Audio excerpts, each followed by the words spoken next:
Yo, what it do? It's your boy IamTeeLee, and I'm back with another fire video. Today we're going to be reacting to another NBA B-Ball Explained. As you can see by the title, every NBA player who turned evil after retiring. You know what I'm saying? Let me know in the comments if y'all are really liking these episodes of B-Ball Explained, man. I'm honestly enjoying them. But you know what I'm saying? That's my opinion, you know.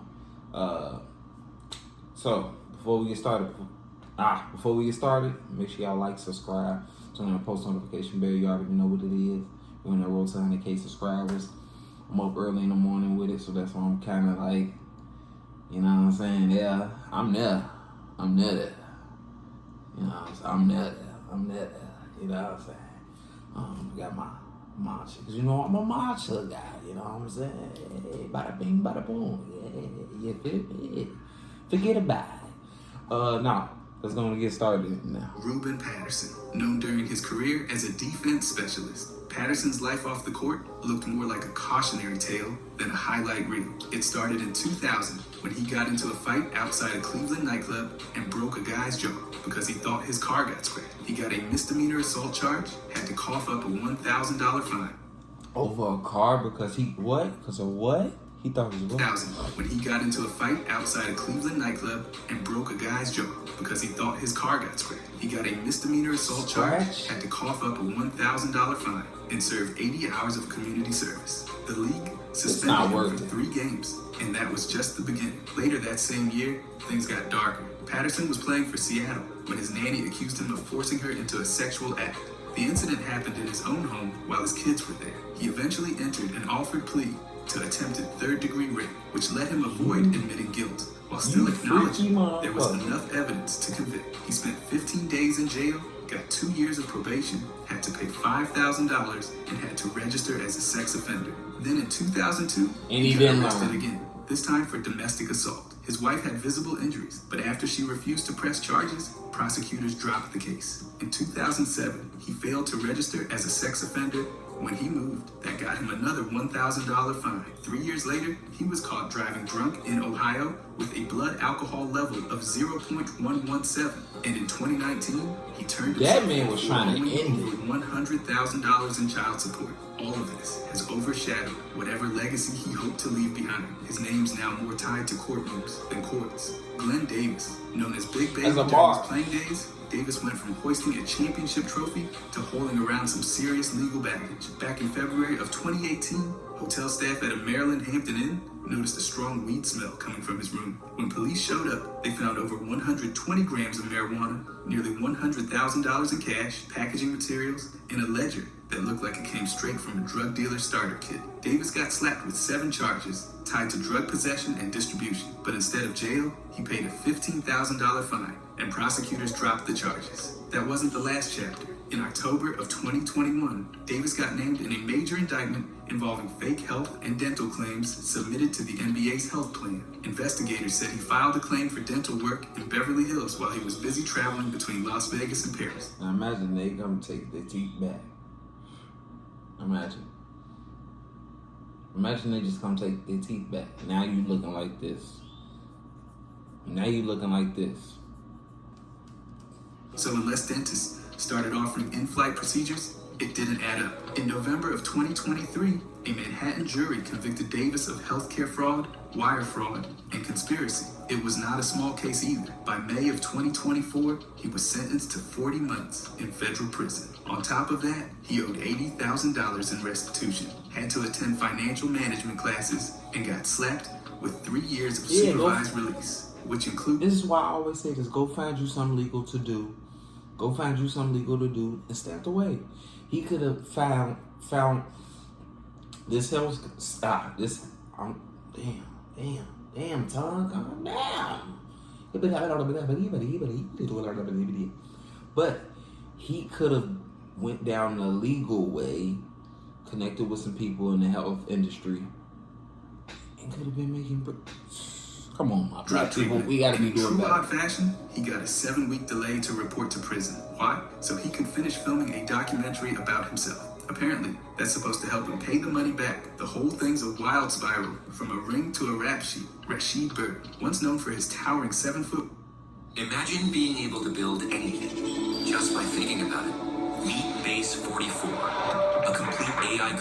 Foot one frame and short stint in pro basketball, Bird's name is now tied to one of the ugliest criminal convictions in recent memory. On March 1st, 2024, he got sentenced to 90 years to life in California State. That was last year.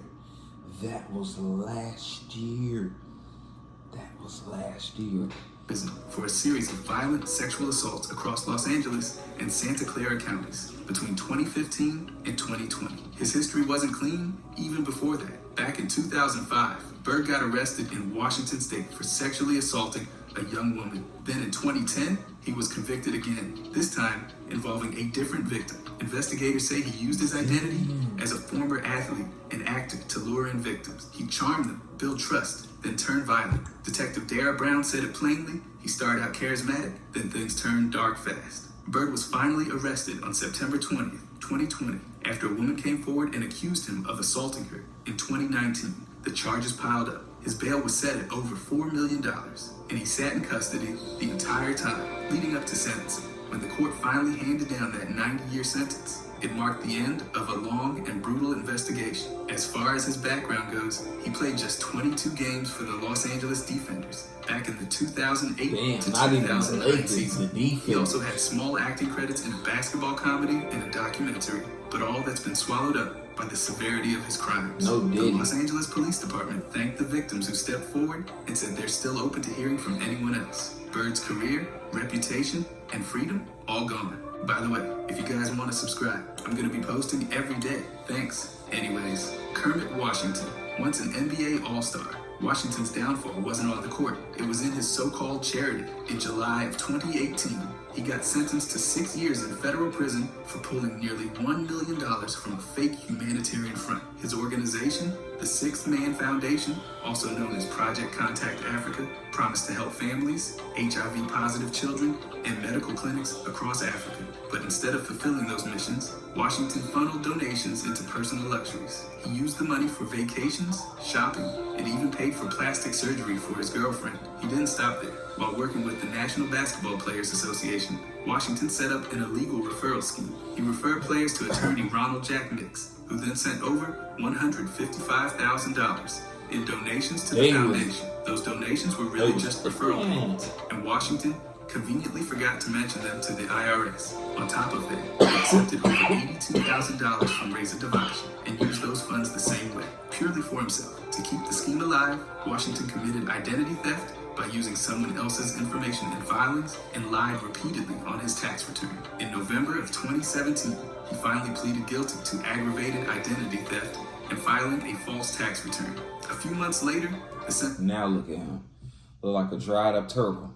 Came down 6 years in prison and nearly $970,000 in restitution. He turned what could have been a powerful legacy into a cautionary tale. The charity, the connections, the cause, all used as a front. What was meant to help others ended up helping himself, and it cost him everything he built after basketball. Reggie Harden, the first player ever drafted into the NBA straight from high school, and somehow his story still ended up as a full-blown tragedy. Born in Detroit in 1942, Harden was a high school legend. He towered over the competition, literally and figuratively, averaging 31 points and 20 rebounds in his senior year. The Pistons took him in 1962, and just like that, history was made. But it didn't last. Harden bounced between teams, including the Pistons, Bulls, and Pacers, but off-court chaos followed him everywhere. It started young. At 17, he got caught stealing a truck and was put on probation. A year later, he was charged with statutory rape. He admitted to the act, but claimed it was consensual. He was acquitted, but that wasn't the last time his name showed up in police reports.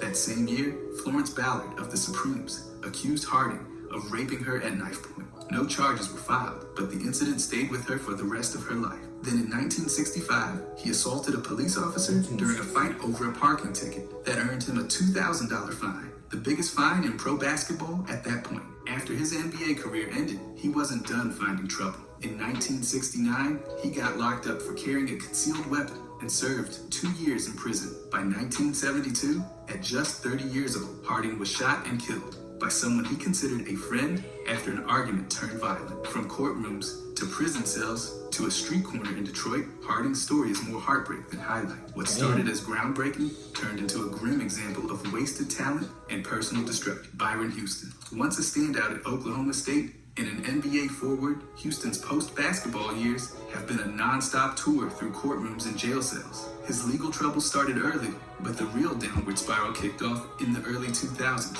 In 2001 and again in 2003, he pleaded guilty to indecent exposure. By March of 2003, he was hit with 4 separate counts and got slapped with sex offender registration in Oklahoma for 10 years. That wasn't the end. In June of 2007, he got arrested again, this time for public indecency at a busy intersection. A woman reported seeing him masturbating in his car. When police showed up, he was literally undressed from the waist down, with his underwear and shoes on the floorboard. Not subtle. This violated his probation, and in September of that year, he was sentenced to 4 years in prison. His defense tried to argue that he suffered from bipolar disorder and post-traumatic stress from childhood abuse. They claimed he couldn't afford medication. The judge listened, but wasn't buying a pass. He said Houston had been given enough chances and the time for punishment had arrived. In 2006, he was pulled from a youth basketball camp at Oklahoma State when his sex offender status came to light. Even though his supervised probation had ended, he was still banned from being around kids. And just when you thought things couldn't get worse,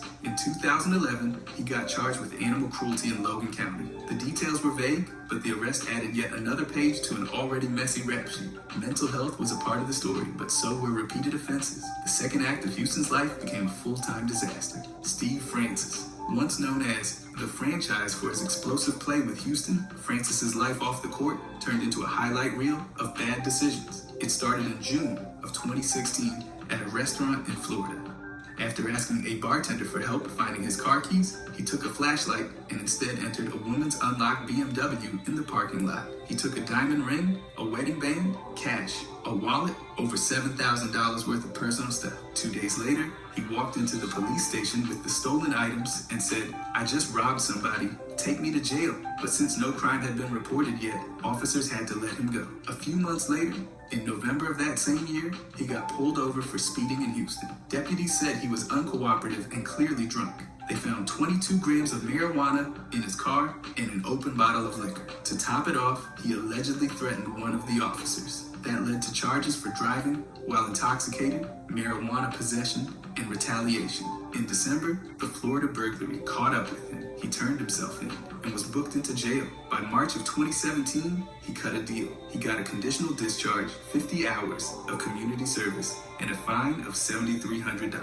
But he wasn't done. In March of 2018, police arrested him again, this time for public intoxication at a hotel bar in Burbank. Later that year, he opened up about his alcohol abuse, admitting that he lost his identity and spiraled hard. He denied using crack cocaine, but made it clear that drinking wrecked his career. The fall from all-star to arrestee has been messy, public, and rough to watch. Robert Whaley, drafted by the Utah Jazz in 2005. His time in the NBA was short, and his time in the system was much, much longer. His post-basketball life took a hard turn straight into legal trouble, starting in 2008 when he was convicted in Michigan for operating a drug house. Not exactly a smart retirement plan. He got sentenced to probation, but that didn't last. By January of 2009, Whaley violated the terms and disappeared, turning himself into a fugitive. The guy went off the grid, like he thought he was in a spy movie. But reality hit in March of 2010 when he was arrested in Salt Lake County. And if that wasn't enough, during booking, officers found marijuana on him. Not hidden well, clearly. He got shipped back to Michigan to deal with the mess he left behind.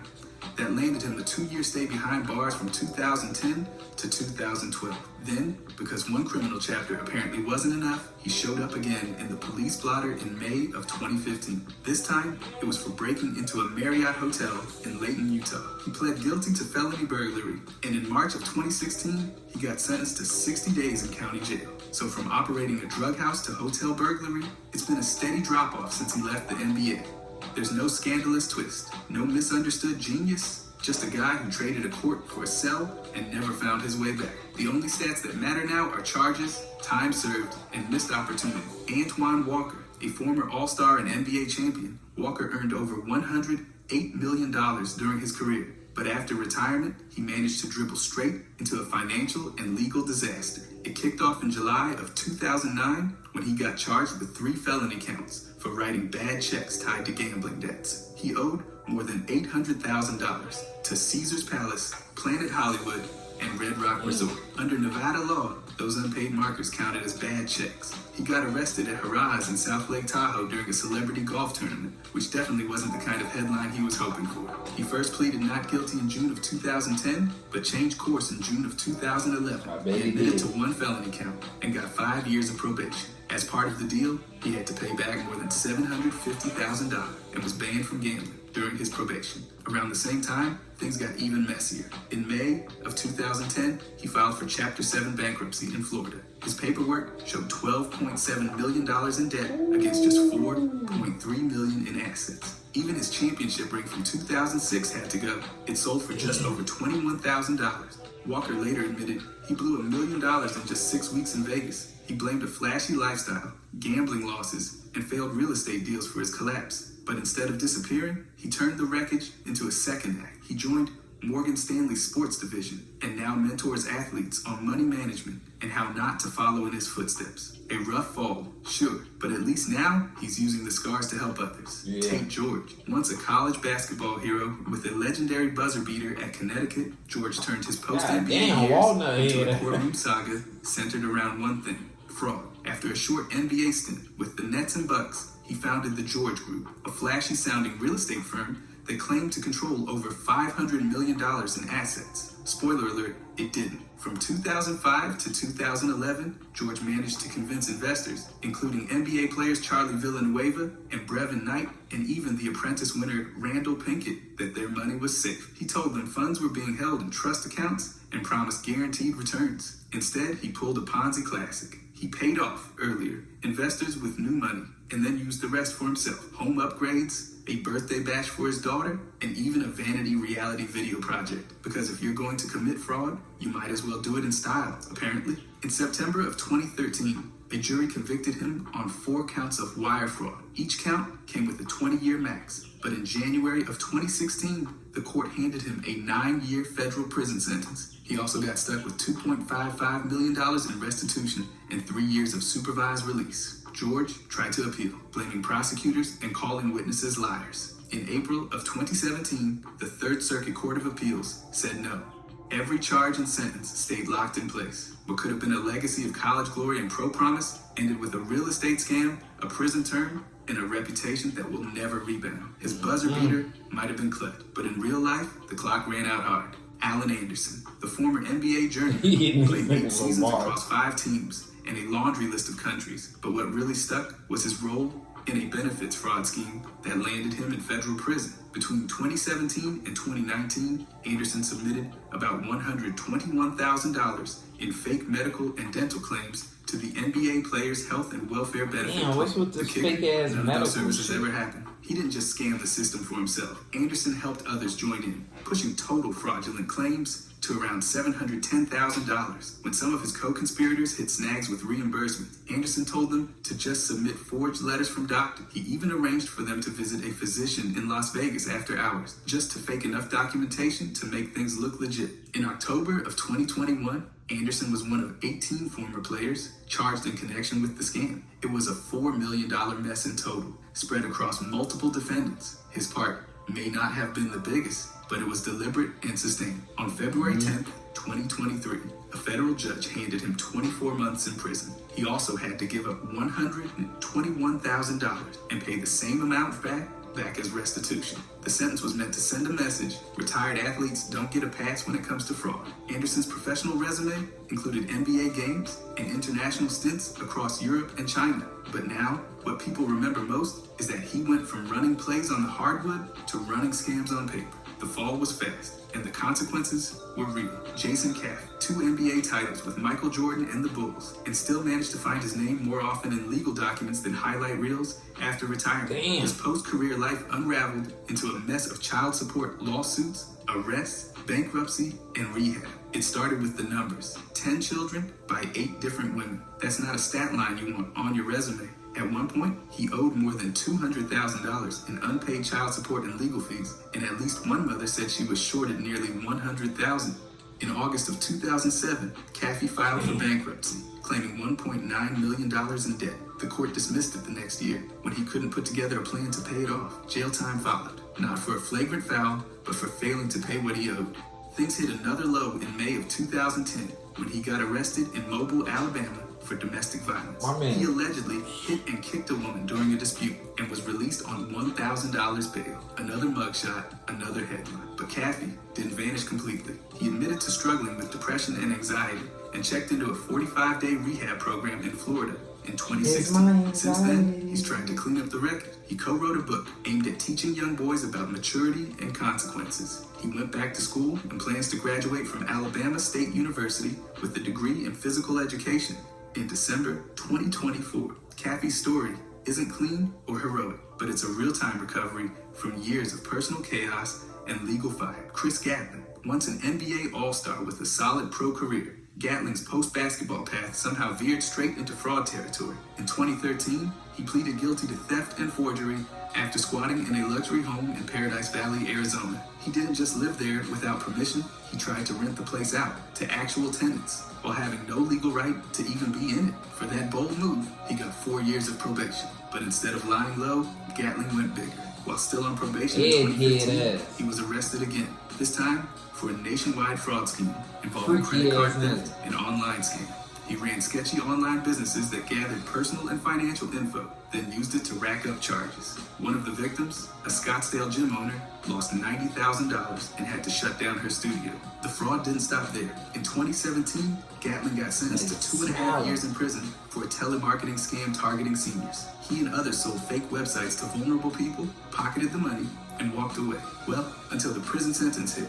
Along with that time behind bars, he also had to pay $167,000 in restitution and serve 3 years of probation after release. From an NBA All-Star to a squatter, scam artist, and inmate, Gatling's post-retirement life became one long con. The stats are gone, the game is over, and now the numbers that follow him are charges, restitution, and time served. Not exactly the legacy you want to hang on a jersey. Shawn Kemp, the 6-time All-Star known for his ferocious dunks with Seattle, found himself back in the headlines in March of 2023, but this time for pulling a trigger in a Tacoma Mall parking lot. It all started when someone broke into Kemp's car at a concert in Seattle, taking his phone, business keys, and sports memorabilia. Like a real-life detective with no badge, Kemp used a tracking app to chase down his stolen phone to a Toyota 4Runner in Tacoma. He had to do what he got to do. And that's exactly what happened. An argument broke out, shots were fired, and though no one was hurt, 2 vehicles ended up with bullet holes. Kemp fired his weapon during the encounter, claiming he'd been shot at first. Either way, it was chaos in a parking lot, and it got him charged with first-degree assault and drive-by shooting. But in May of 2025, he struck a deal. He pleaded guilty to second-degree assault. Prosecutors acknowledged there was some element of self-defense. They recommended 9 months in jail, 1 year of supervised release, and restitution. Sentencing set for August 22nd. As part of the plea, Kemp agreed to give up his gun rights and provide a DNA sample for law enforcement databases. Meanwhile, one of the men involved in the altercation, currently doing 7 years for another shooting, filed a civil suit against Kemp, claiming emotional distress. Of course he did. Since then, Kemp's been trying to spin the whole thing forward. His legal team says he wants to be a voice against gun violence and set an example. From rim-rocking dunks to restitution payments, Kemp's story keeps rewriting itself, one courtroom chapter at a time. Glenn Rice Jr., once a rising prospect with NBA bloodline, his career fell apart under a long trail of arrests, nightclub chaos, and firearm charges. The lowlights started stacking early, but things hit a new level in July of 2016. He was arrested in Georgia after punching former Tulane player Jordan Callahan so hard he broke his jaw. Rice then grabbed 2 bags from their car, and when police caught up with him, they found almost $3,000 in cash, 6 phones, weed, and enough firearms to arm a small squad. An AK-47, a Taurus 38 Special, and another gun stashed in his Porsche that got him felony robbery, aggravated battery, and possession charges. But that wasn't the first time his name landed on a booking sheet. In October of 2015, he got shot in the leg during a fight at an Atlanta restaurant co-owned by rapper T.I. Instead of heading to the hospital like a normal gunshot victim, he was arrested for reckless conduct. Police found a stolen firearm and 240 grams of marijuana in a bag he ditched. Smooth move. Then came the international check. In 2019, while playing in New Zealand, he got arrested for assaulting someone at an Auckland bar. The team suspended him, brought him back, and then dropped him again after he got arrested a second time for violating bail. And in 2017, he was arrested again in Miami after allegedly punching a strip club bouncer twice. That stunt got him 6 months of probation and community service. From promising prospect to international problem case, Rice managed to turn every opportunity into a headline for all the wrong reasons. Guns, punches, clubs. His playbooks got everything but basketball. Tony Farmer. At one point, he was a top 100 high school recruit with offers pouring in and a future that looked NBA bound. Then in 2012, it all collapsed. That May, he got indicted on charges of kidnapping, assault, and robbery after a violent incident involving his former girlfriend in Bedford Heights, Ohio. By August, he pleaded guilty to all 3 charges and was sentenced to 3 years in prison. That courtroom moment went viral, not because of the case details, but because of his stunned reaction when he realized he was actually going to jail. He served the full sentence and got out in June of 2015. From there, he tried to revive what was left of his basketball dream. He played 2 seasons at Lee College in Texas, a junior college far removed from the high-profile schools that once recruited him. Still, he kept at it and launched a pro career overseas with stops in Mexico, Argentina, and the Middle East. But just when it looked like he might stay focused on hoops, trouble found him again. In September of 2020, authorities in Kenner, Louisiana, issued an arrest warrant for him on a charge of felony domestic abuse battery. Another case, another headline. Damn. Red Bull Zero. Zero sugar, 100% wings with monk fruit extract. Tried it yet? Y'all need to be drinking that. Another derailment. Farmer's story is a familiar one. Massive talent, early mistakes, and a second act built far from the spotlight. But his legal troubles, especially that early conviction, dragged down a trajectory that could have been something entirely different. Instead of NBA arenas, it's been international gyms and courtrooms, both kinds. Sedale Threat, known for steady point guard play and a decent NBA career, but his post-retirement legacy reads more like a courtroom transcript. This look like buddy off Moesha. What's his name? Dorian? Yeah, if y'all know, y'all know. If you know, you know. Stat to failing to pay child support. This wasn't just a small clerical error. He had multiple outstanding child support orders in different jurisdictions. How many baby mamas he He had? flat out rejected a plea deal that would have given him probation. Instead, they handed him jail time. Earlier that same year, in April, he agreed to pay nearly $172,000 in overdue support for 6 of his children. But that only scratched the surface. Federal prosecutors in Arizona also had their eyes on him for similar charges related to even more unpaid child support. At one point, Threat was believed to have fathered at least 14 children. 14. His son, Sedale Threat Jr., a former college football quarterback, spoke publicly about their fractured relationship. He said he loved his name and loved his father, but didn't like it. One of the only lessons he claimed to have learned from him, how not to be a father. By 2012, Threat had moved to Melbourne, Australia, where he and another son, also named Sedale Threat Jr., just to keep things extra confusing, were running a basketball school. So from unpaid child support in multiple states to running drills in the Southern Hemisphere, it's been quite the pivot. The man played over a decade in the league, but couldn't handle life off the court. His post-NBA years became a cautionary tale about responsibility, consequences, and names that echo for the wrong reasons. Dante Green, a former first-round NBA pick, and Syracuse standout, Green's post-hoops chapter took a wild turn in November of 2022 when he was arrested for attempting to rob a gas station in Goshen, Indiana. According to court records, he walked into a Phillips 66, demanded cash from the clerk, and made threatening gestures. Surveillance video captured him pacing the store, pulling stuff from his pockets, stripping off his shirt, and lunging at the poor cashier like it was some kind of low-budget action scene. When the clerk tried to call the police, Green allegedly told him not to. That plan didn't work out though, because employees from a nearby Taco Bell saw what was going down and called the cops anyway. Green was arrested on the spot and charged with robbery, intimidation, and interfering with the reporting of a crime. At the time of his arrest, Green was still loosely involved in basketball, having played overseas in places like China, the UAE, and the Dominican Republic. He also popped up in the Big Three League as recently as May 2022, co-captaining the Killer 3S. His legal situation escalated quickly. The robbery charge alone could carry up to 6 years in prison. His trial was originally set for February of 2025, but got pushed to May 5th. So instead of gearing up for another basketball season, he's prepping for court. Green played 4 seasons in the NBA, mostly with the King, averaging just over 6 points per game. Not spectacular, but steady. Now he's known more for a bizarre gas station incident than anything he ever did on the hardwood. Another case of a career undone by choices far off the court. Steve Logan, y'all gotta make once a wild college choices. star at the University of Cincinnati with NBA potential, Logan's post-basketball He look like he smoked got blunts derailed after fast. every game. In August of 2009, U.S. Marshals arrested him in Lakewood, He look like he smoked blunts after every game. I ain't gonna lie. Ohio, on serious charges, strong-arm rape and gross sexual imposition stemming from alleged incidents in Rocky River. The accusations involved 2 women, one who claimed Logan raped her and another who said he fondled her. But by April of 2010, the rape charges were dismissed. Still, Logan didn't walk away clean. He pleaded guilty to a separate domestic violence charge involving the mother of his child.